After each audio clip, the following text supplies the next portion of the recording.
All of you guys, this is not just at work. This is in any relationship that you have. We call them an emotional bank account. And in that relationship that you have with somebody, you have to make deposits and sometimes you have to make a withdrawal. So in that conversation, Michaela, that would have been a withdrawal probably for both of us. It's uncomfortable.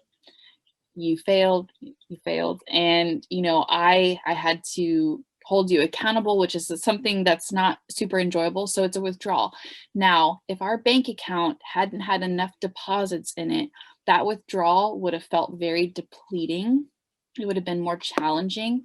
But if I'm building a relationship with you in a foundation of trust, and I know that you aren't failing constantly at work, you do show up, our bank account is strong. We got a lot of money in there. So when I do make a withdrawal, it doesn't take a hit, and those conversations aren't going to be as so hard. So if you have somebody in your life that you have to give critical feedback to, you have to make a withdrawal, whatever it is, question why is that conversation so hard. It could be because you haven't been making enough deposits, and that could be giving them positive feedback. So Ashley, like, um, the ratio I think is like 5 to 1 when it comes to positive to negative. So if you're not rewarding your team with letting like the high fives in the meeting, that's where the high fives are really, really important.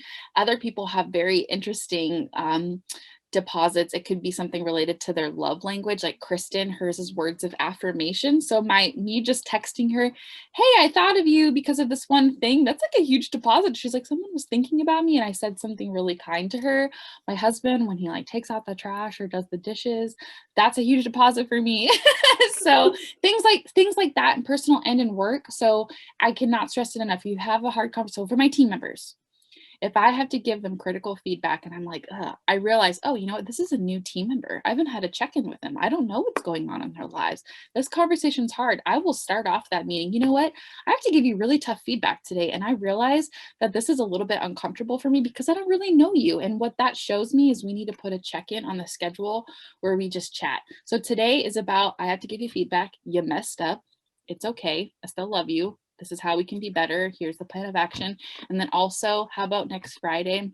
We just have a coffee date and we can just get to know each other better. So in the future, when you mess up or when I mess up, because we know we will, because people fail, it won't be so hard to have that conversation. So that would be the final thing on the, the feedback.